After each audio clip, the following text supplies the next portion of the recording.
नमस्कार, माझं नाव भास्कर जोशी. 8 ऑक्टोबर दुपारी 12:30 वाजता मी हा व्हिडिओ रेकॉर्ड करतो आहे. माझी व्हिडिओ कोण पाहतं, कोण सबस्क्रायबर आहे मला माहीत नाही. मी कधी पब्लिसिटी केली नाही.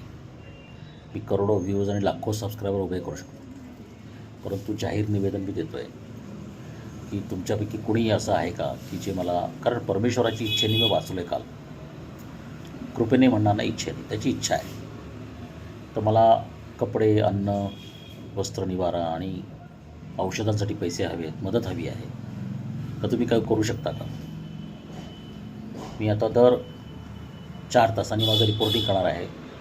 आज दुपारची पोळी भाजीची माझी सोय झालेली आहे, पण माझ्या हातात काही नाही आहे. मी लाचार आहे, म्हणजे मी आश्रित आहे. जसं दिलं जाईल, शिळं असेल, चांगलं असेल, वाईट, मला खावं लागतं.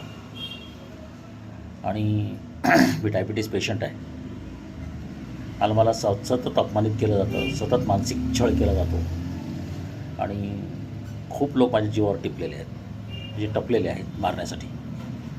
तर जर मी गुन्हेगार आहे तर शासनाने मला तुरुंगात टाकलं पाहिजे, पण तसं होत नाही. मी पोलीस स्टेशनला गेलो, सगळीकडे गेलो.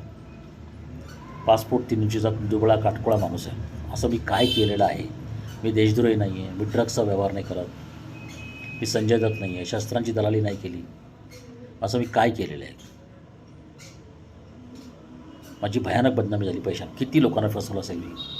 200, 500, 1000, 2000, किती रुपयाला फसवलं असेल? 2 कोटी, 15 कोटी, 20 कोटी, हजारो कोटीचे फ्रॉड केलेले लोक मंत्री आहेत. अब्जावधी रुपयाचे बेनामी प्रॉपर्टीज आहेत. देशद्रोह केलेले लोक आहेत. काय झालं नाही त्यांचं?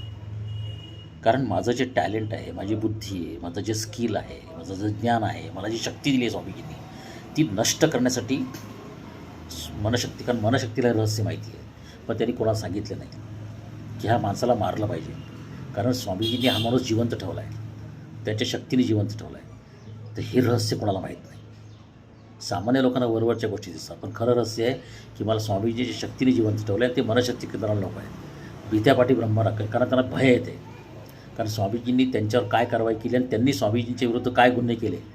स्वामीजींनी जेव्हा 21व्या मजल्यावर उडी टाकली मंत्रालयासमोरून, तेव्हा तिथे कोण होतं, तिथे नेमकं काय झालं, त्याच्या अगोदर स्वामीजींच्या अंगावर धावून कोण गेलं, काय कारस्थानं झाली, ह्याचं भय आहे त्यांना माझ्याबद्दल.